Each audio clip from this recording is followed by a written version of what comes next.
Assalamualaikum warahmatullahi wabarakatuh. Hamdan wa syukran lillah, salatan wa salaman ala rasulillah, amma ba'du.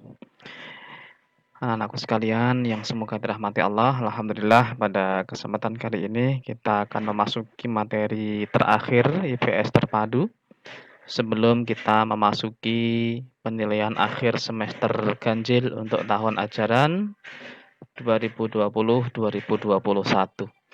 Nah, anak-anakku sekalian, pada materi yang terakhir ini kita akan membahas tentang upaya menghadapi globalisasi untuk memperkukuh kehidupan kebangsaan.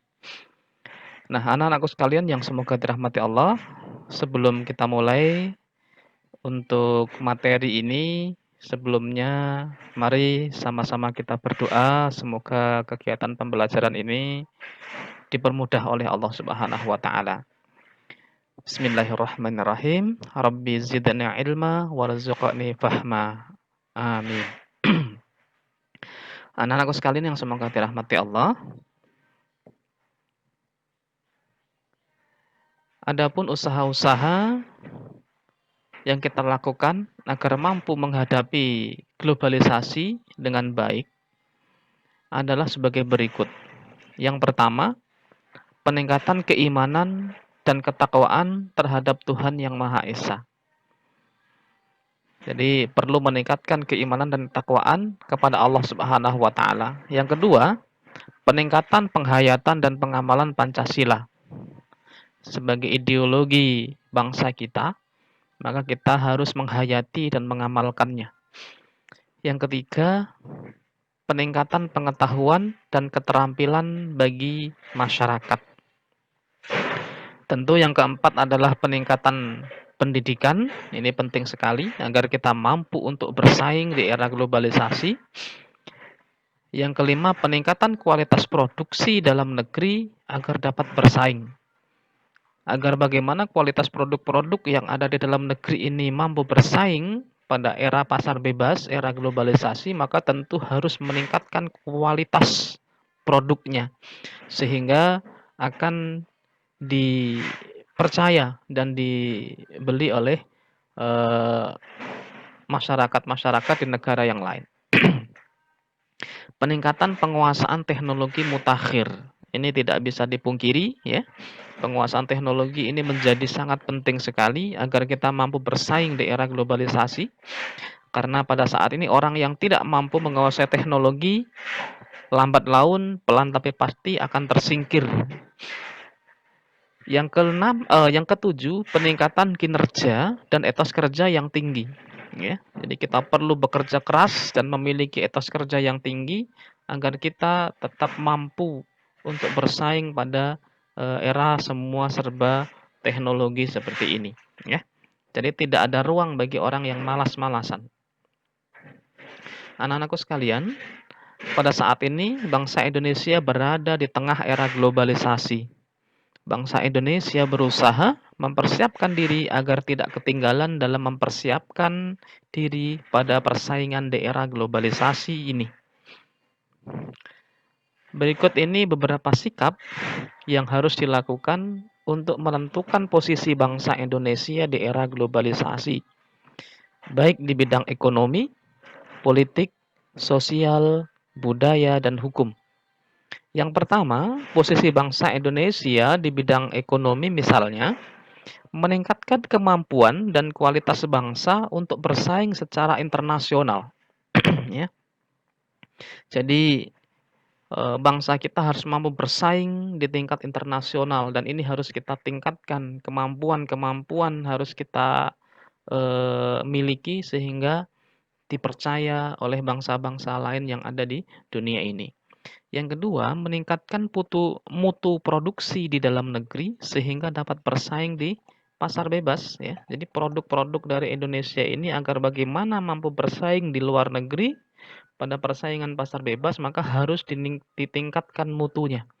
Ya, semakin tinggi kualitas mutu produksi suatu barang di dalam negeri, maka hampir dipastikan akan mampu untuk bersaing dengan barang-barang dari negara lain. Meningkatkan pendapatan per kapita penduduk Indonesia ya. Jadi pendapatan per kapita ini adalah pendapatan per kepala ya, seluruh penduduk yang ada di Indonesia.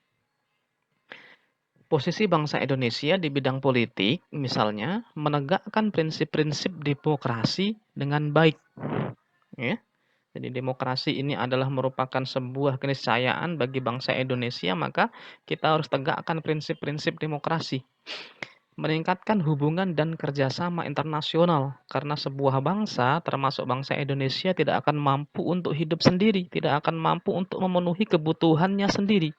Maka harus bersaing dengan, harus bekerja sama dengan negara-negara yang lain. Berpartisipasi aktif dalam percaturan politik dunia untuk perdamaian dunia, ya.